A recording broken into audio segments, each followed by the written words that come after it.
Durante os últimos dias, a classe empresarial tem dedicado tempo para discutir a reforma tributária. Começou com a reunião da Comissão de Tributos da Câmara dos Dirigentes Lojistas de Manaus, a CTL. Diversos empresários, políticos, economistas e advogados puderam dar contribuições sobre o tema. Já na próxima segunda-feira, dia 24, a Federação do Comércio do Amazonas promove um encontro entre comerciantes e o deputado federal Sidney Leite, do PSD, integrante do Grupo da Reforma Tributária, em Brasília. Esse encontro será na sede da FEComércio, no bairro Adrianópolis, 9h30 da manhã. Agora vamos à coluna da semana sobre a reforma tributária, com o economista, advogado e assessor parlamentar na Comissão de Assuntos Econômicos do Senado Federal, Farid Mendonça. Ele traz para a gente como foi a semana em Brasília. Olá, amigos do Real Time One, mais uma semana aqui sobre reforma tributária que nós acompanhamos no Congresso Nacional, na Comissão Especial da Reforma Tributária. Tivemos 2 audiências públicas esta semana, nos dias 18 e 19 de abril. No dia 18 de abril, tivemos a perspectiva distributiva sobre aspectos sociais, gênero, raça e o cashback. E no dia 19 de abril, tivemos a perspectiva distributiva sobre o ângulo da empregabilidade. E começando aqui os nossos comentários, nós tivemos diversos participantes. Na audiência do dia 18 de abril, tivemos como palestrante a Luana Passos de Souza, doutora em Economia e professora da Universidade Federal do Oeste da Bahia. Ela começou sua apresentação reconhecendo a importância de se discutir o impacto da política fiscal nas famílias, tanto do ponto de vista tributário quanto do gasto. Explicou que a teoria econômica dominante favorece a teoria da tributação ótima, que propõe o alívio de altas rendas e da tributação do capital, e como o Brasil tem seguido essa linha. No entanto, ela argumenta que a pesquisa que ela fez mostra que o sistema tributário brasileiro é regressivo, enquanto o gasto social é progressivo, ou seja, a incidência do tributo sobre a população é cada vez de forma mais desigual, sendo que os pobres pagam cada vez mais, uma proporção muito maior em relação ao que os ricos pagam, enquanto que o gasto social é progressivo, ou seja, cada vez mais o Estado precisa de recursos para fazer face às políticas públicas, era isso que ela quis dizer. Souza apresenta um estudo que avalia indicadores clássicos de concentração de renda, o índice de Gini e coeficiente de concentração, e mostra que exatamente a questão do índice de Gini, de renda primária, cai quando se somam transferências como Bolsa Família, BPC, que é o benefício da prestação continuada, pensões e aposentadorias, indicando que as transferências são progressistas e favorecem a população mais pobre, ou seja, para quem não sabe, o índice de Gini significa que cada vez mais próximo de 1 significa que a concentração de toda a renda está concentrada somente numa pessoa, e cada vez que é menos de 1, 0, alguma coisa para baixo, significa que cada vez mais a sociedade vive de uma forma mais igual. E ela está dizendo que as transferências de renda são importantes mecanismos de política pública para aliviar essa situação e fazer com que a renda não fique tão concentrada, era isso que ela queria dizer. No entanto, os impostos indiretos aumentam o índice de Gini, indicando uma concentração da carga tributária, ou seja, cada vez mais os pobres pagando muito mais tributos de forma proporcional do que os ricos, como é o caso do ICMS, do ISS, que são exemplos de impostos indiretos. É isso que ela quis dizer. Ela argumenta que o aumento da tributação direta aumentaria a carga tributária dos indivíduos brancos e a redução da tributação indireta reduziria a carga tributária das mulheres, apontando assim para possíveis reformas no sistema tributário. Só para lembrar que tributação direta, o grande clássico exemplo de tributação direta é o imposto de renda, ou seja, se aumentasse essa tributação, significa que, muito consequentemente, quem pagaria a conta seriam mais pessoas brancas do sexo masculino, era o que ela queria dizer, enquanto que a redução da tributação indireta, ou seja, principalmente ICMS e ISS, reduziria a carga tributária para as mulheres, já que elas, em tese, consumiriam muitos mais os produtos onde incide a tributação indireta. Então, essa é a questão. O discurso de Souza destaca o impacto da política fiscal nas desigualdades de gênero e raça e pede reformas que tratem essas desigualdades. Logo após, temos a Tatiane Piscitelli, doutora em Direito, professora e coordenadora do Núcleo de Direito Tributário da Fundação Getúlio Vargas. Destacou a importância de pensar na política tributária conectada à política orçamentária e a programas de transferência de renda. Em relação à devolução de tributos para a população de baixa renda, o conhecido cashback, onde nós, inclusive, já falamos, ela questionou quem seriam os beneficiários dessa política e destacou que não pode ser somente a população que é beneficiária de programas de transferência de renda. Ela enfatizou a importância de individualizar essa população, para saber quais são as mulheres e quem é a população negra que serão alijadas do recebimento desse benefício. Ou seja, ela está destacando fragilidades que podem acontecer na implementação do cashback, que é exatamente a devolução do tributo em relação à cesta básica para os mais pobres. Ela destacou, por último, que a manutenção de uma tributação favorecida para bens de primeira necessidade e serviços essenciais é essencial no contexto do Brasil, que é um país com uma grande desigualdade social. Ou seja, não defender somente o cashback, mas defender também essa desoneração mais ampla para toda a sociedade nessa linha. Depois temos a Renata Mendes, mestre em ciência política, diretora e cofundadora do movimento Para Ser Justo. Ela representa esse movimento, que é uma organização da sociedade civil, que promove uma reforma justa do sistema de impostos sobre o consumo no Brasil. Este é o objetivo da organização, que defende tornar a tributação mais equitativa para as pessoas, ou seja, mais igual, né? Às empresas e para o país, né? Lógico, mais igual, respeitando as diferenças. O movimento tem como foco a promoção de conteúdos acessíveis e didáticos sobre a reforma tributária, isso é o que a organização faz. Prioriza uma boa reforma do imposto de consumo, que inclua princípios como a restituição de impostos para a família de baixa renda, que é o conhecido cashback. E que, ao reformar o atual sistema tributário, visam reduzir a desigualdade e promover a justiça social no Brasil. E a proposta de alíquota uniforme poderia reduzir a carga tributária de 90% das famílias brasileiras, que é o que ela falou aqui, que ela defende, que atualmente incide mais fortemente sobre as faixas de renda mais baixas, que é a questão da regressividade que eu ressaltei. E a reforma proposta ajudaria a reduzir a natureza regressiva do sistema atual. A reforma proposta também poderia diminuir o custo de itens de uso diário. Aí ela cita aqui fraldas, remédios, cimento, calçados, e que necessariamente reduziria a carga tributária da classe média. E ao implementar o sistema de cashback, oferece abatimentos ou descontos em compras futuras. Fazendo isso, os consumidores podem ser incentivados a gastar seu dinheiro no país, que é a defesa que ela faz. No próximo, temos a Luísa Machado Menezes, pesquisadora, advogada, integrante do grupo de estudos sobre tributação e gênero da UFGV. Destacou a questão do preconceito de gênero na tributação no Brasil, que, embora o governo busque criar um sistema tributário mais eficiente e redistributivo, as propostas não consideram os impactos específicos sobre as mulheres, sobre os negros e suas interseccionalidades. E ela cita relatórios da OCDE, da CEPAL e da ONU Mulheres que mostram que o Brasil está atrás de outros países na implementação de reformas tributárias sensíveis ao gênero, né? Depois temos a Daniela Olímpio de Oliveira, doutora em Direito e Sociologia, pesquisadora de Justiça Tributária e professora de Direito Tributário, Finanças e História Econômica. Falou sobre a necessidade do sistema tributário mais justo, que reflita a complexidade, a diversidade, os conflitos e as contradições da sociedade.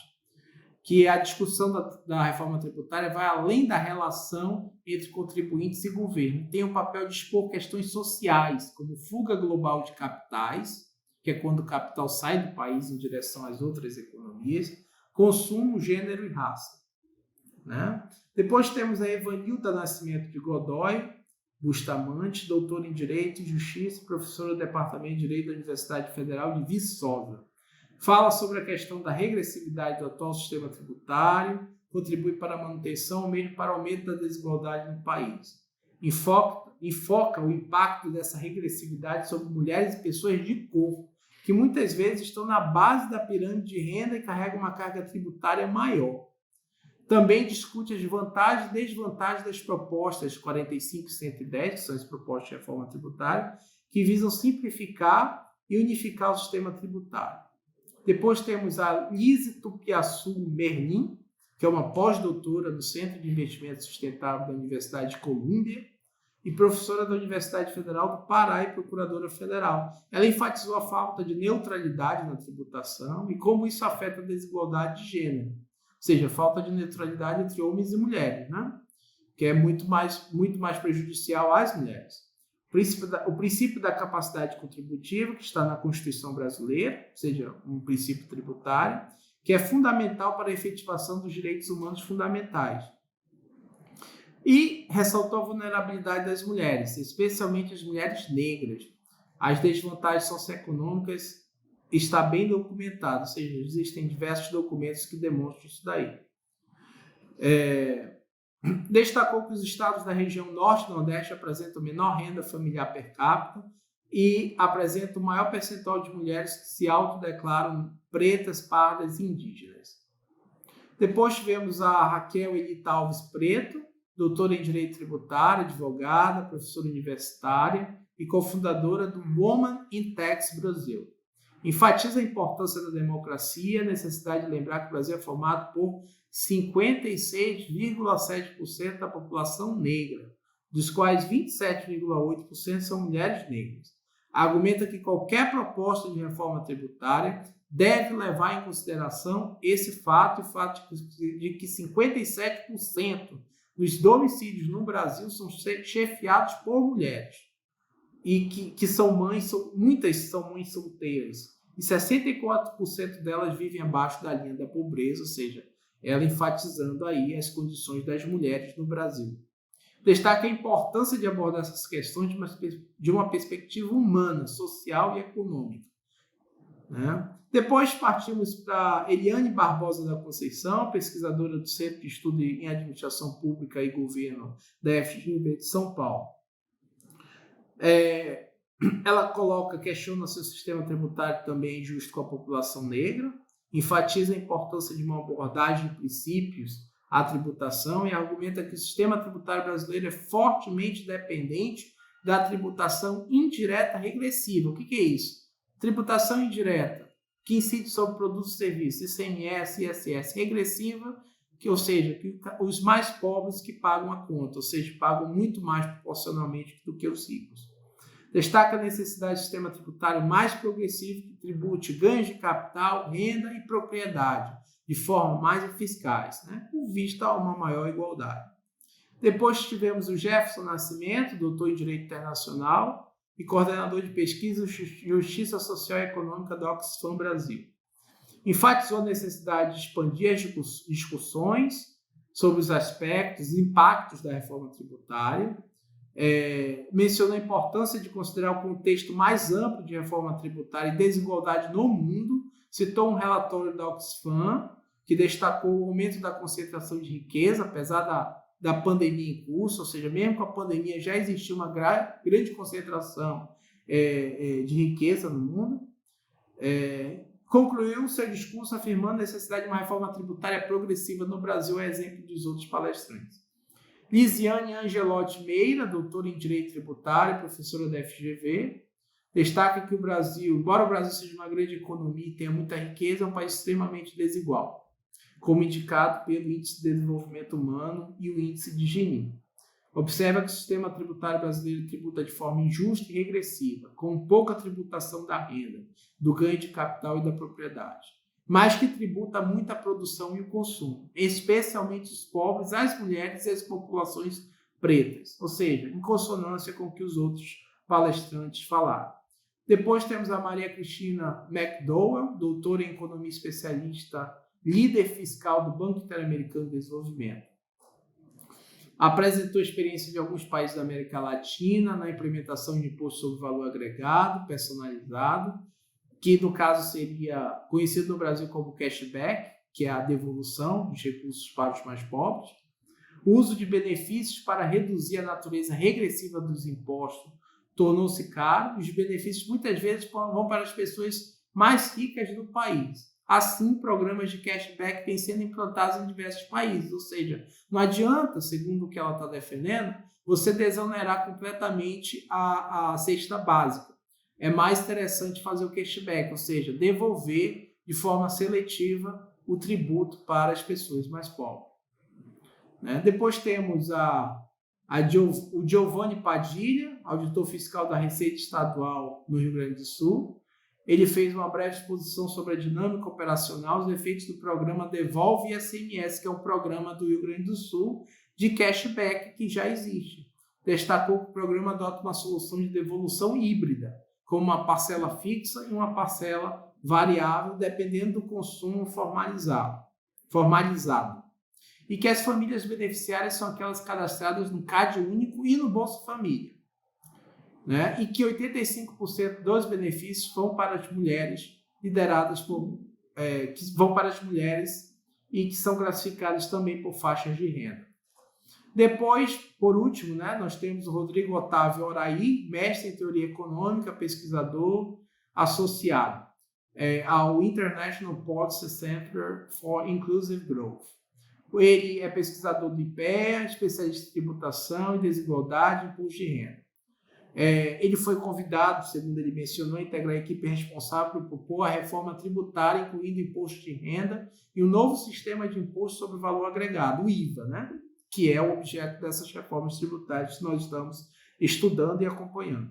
Defende que ambas as propostas podem ser combinadas para atingir os objetivos de reduzir a desigualdade e a ineficiência do sistema tributário.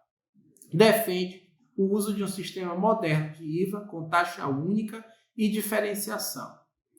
Destaca a regressividade do atual sistema tributário, principalmente em termos absolutos, ou seja, os pobres cada vez pagando mais, e argumenta que o sistema de IVA pode ajudar a mitigar este problema. Já no segundo dia, 19 de abril, nós tivemos a reforma tributária e audiência pública sobre a perspectiva distributiva da empregabilidade. Tivemos como primeira palestrante a Joana Simões de Mello Costa, doutora em Economia e Técnica de Planejamento e Pesquisa no IPEA, que é o Instituto de Pesquisa Econômica Aplicada, o IPEA. Ela apresentou estudos do IPEA, a taxa de participação de homens e mulheres no mercado de trabalho, a diferença que vem se reduzindo entre homens e mulheres ao longo do tempo, mas que as desvantagens entre os sexos continuam.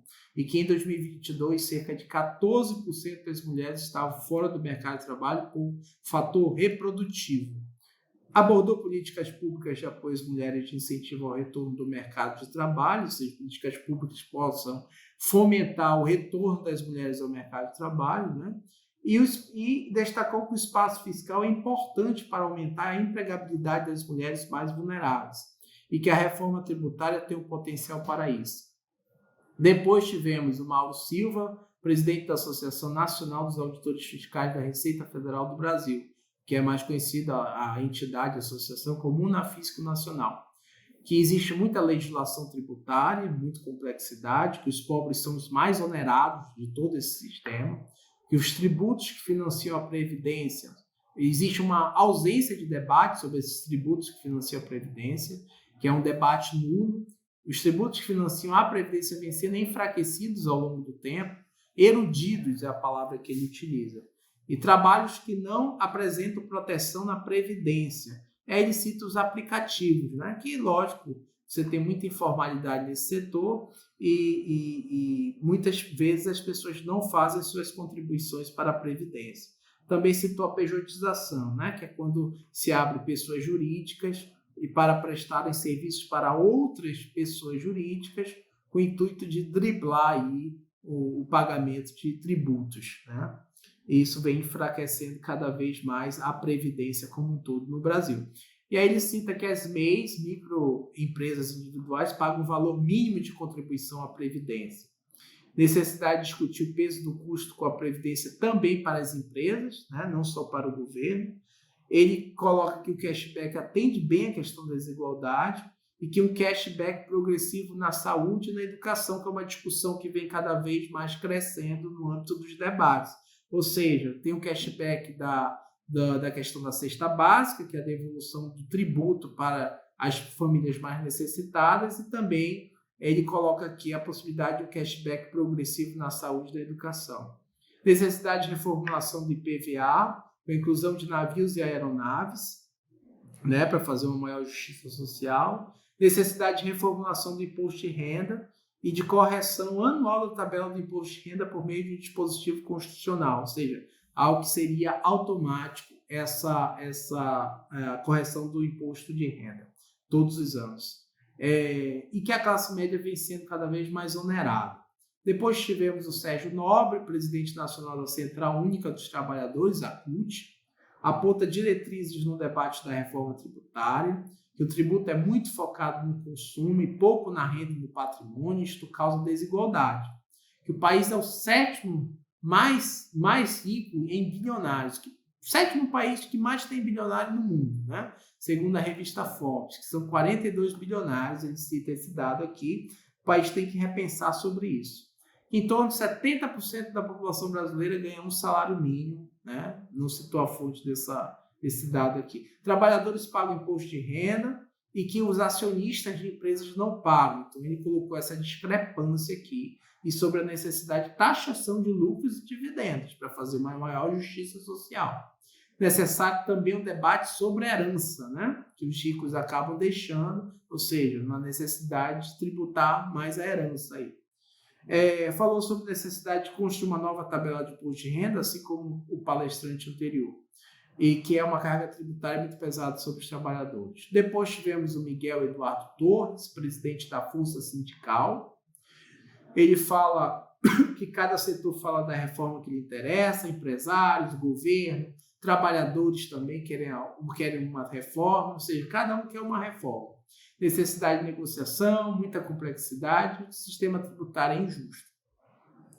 Ele cita que 3.390 pessoas mais ricas do país, que corresponde a 0,016% da população, detém 16% da riqueza do país. Necessidade de alterar a tabela de imposto de renda, ele também cita, e com o intuito de torná-la mais progressiva, ou seja, quem tem mais, paga mais.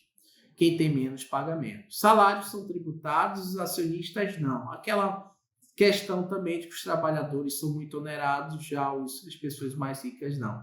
E a reforma não tem que ser fatiada, tem que ser completa. A discussão precisa ser ampliada. O que ele quer dizer aqui? Trazer a discussão também, além do consumo, da renda e do patrimônio. Depois temos Isaú Chacon, presidente do Sindicato dos Securitários do Distrito Federal, citou a grande complexidade do sistema tributário, vários viés, trabalhadores que mais custeiam a questão tributária no país, e na hora que recebe seu salário já desconta o seu primeiro imposto e depois o resto. Que precisamos que a carga tributária que oferece para a empresa e para a indústria seja mais competitiva, né? Ou seja, precisa tornar a empresa e a indústria mais competitiva, porque do jeito que está, não está conseguindo. Precisamos da correção da tabela de imposto de renda, praticamente aí a maior parte dos palestrantes citando a necessidade da correção da tabela do imposto de renda. Do próximo palestrante, José Reginaldo Inácio, diretor de formação sindical e qualificação profissional da Nova Central, que a política tributária é um dos principais mecanismos de distribuição de renda, mas no Brasil a tributação gera desigualdades. Tributação de bens e serviços no Brasil é maior que a média da OCDE, ou seja, o Brasil cobra muito mais do que a OCDE, que é a Organização para a Cooperação e Desenvolvimento Econômico. Que a classe trabalhadora é injustiçada, muito tributada e que é necessário pensar em alternativas. O Glauco Honório, coordenador do Grupo de Reforma Tributária da Pública Central do Servidor, ele coloca que a reforma promete um crescimento de 12% a 20% do PIB em 15 anos, mas ao mesmo tempo ele diz de onde saiu esse dado, tem que ver de onde saiu. Cashback, uma ideia boa, mas tem que verificar quem vai contemplar. Temos abaixo dos pobres os miseráveis e abaixo dos miseráveis os invisíveis. Então, a preocupação dele aí, que ele coloca se o cashback vai contemplar todos. Só se fala em melhorar o ambiente de negócio, fala-se em agência ou conselho para fazer a gestão compartilhada dos recursos. Mas quem vai efetivamente gestar isso, fazer a administração disso? E ele defende que essa administração dos recursos arrecadados seja feita por servidores de Estado, seja de carreira, concursados. Depois temos o Paulo César Bécio Cesário, diretor do Sindágua, do Distrito Federal. Ele coloca uma pergunta aqui de reflexão: qual o tipo de Estado que se quer, que o trabalhador já é tributado na fonte e que é muito tributado no consumo, o trabalhador, também no setor de alimentos, e que há trabalhadores que gastam cerca de 60% do seu salário com alimentação. Além, é lógico, de toda a inflação que nós estamos vivendo pós-pandemia. Como fica a questão do trabalho das mulheres, do trabalho não produtivo? É outra pergunta reflexiva que ele coloca. Tivemos o Flauzino Antunes, diretor nacional da Central dos Trabalhadores e Trabalhadoras do Brasil. Ele colocou que temos um modelo de tributação muito complexo, estados são consumidores, estados são produtores, que é necessário discutir a equidade e o retorno desses tributos, qual o estado que queremos, é outra reflexão que ele coloca. Precisamos alcançar um projeto em comum. A visão do trabalhador é essencial. O Estado precisa promover ciência e tecnologia também, são as reflexões que ele traz. Depois tivemos Eduardo Renosa Nata, representante do Central Sindical e Popular. Ele colocou que trabalhadores precisam ser ouvidos, que são pouco ouvidos, que os trabalhadores são muito onerados e que são eles que produzem riqueza. E que na hora que se discute as políticas públicas, os trabalhadores são novamente penalizados e ignorados. Problema da sonegação fiscal, que muitas empresas acabam cometendo. O setor produtivo sonega e ainda fica com incentivos fiscais, é o que ele argumenta. E se utilizando de argumentos que dizem que a situação do trabalhador vai melhorar, mas isso não se concretiza. E, por último, ele coloca que os trabalhadores devem ser ouvidos, devem estar em primeiro lugar na reforma tributária. Depois tivemos o Isaac Moreno Falcão dos Santos, presidente do Sindicato dos Auditores da Receita Federal, o Sindifisco Nacional. Ele colocou da necessidade da progressividade da reforma tributária, da renda e do patrimônio, também com a discussão da reforma da renda e do patrimônio. Que a reforma do consumo não seja impeditiva para a reforma da renda e do patrimônio. Que o sistema tributário do Brasil é muito regressivo. Que é necessário começar a discussão da renda e do patrimônio, independentemente da discussão do consumo. Rever benefícios, renúncias e incentivos fiscais. Diversos setores deveriam contribuir muito mais, né? E aí, por último, ele coloca também sobre a necessidade de verificar a necessidade do custeio da Seguridade Social, o que acaba incluindo a Previdência Social aqui também. Adriana Marcolino, que é a última assessora técnica do Departamento Intersindical de Estatística e Estudo Socioeconômico, que é o DIEESE.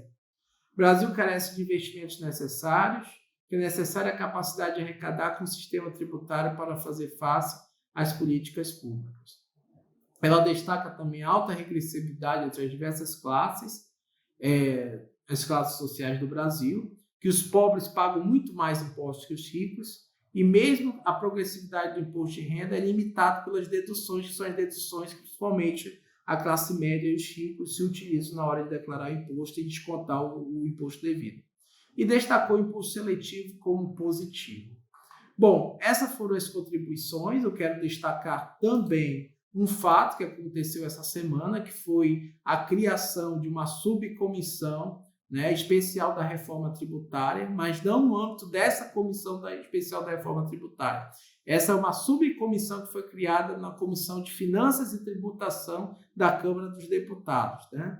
E ela tem diversas discussões que ela vai se propor. Numa primeira fase, ela vai tratar sobre cashback, progressividade dos tributos sobre consumo, progressividade de tributação sobre propriedade e patrimônio, sobre rendas, dividendos e folha de pagamento. Depois, numa segunda fase, ela vai tratar sobre federalismo e desenvolvimento regional, discussão nas 5 regiões e depois a conclusão dos trabalhos. Ou seja, é uma outra subcomissão dentro de uma outra comissão, que é a Comissão de Finanças e Tributação da Câmara dos Deputados, para tratar também de reforma tributária, né? Ou seja, paralelamente a esta comissão.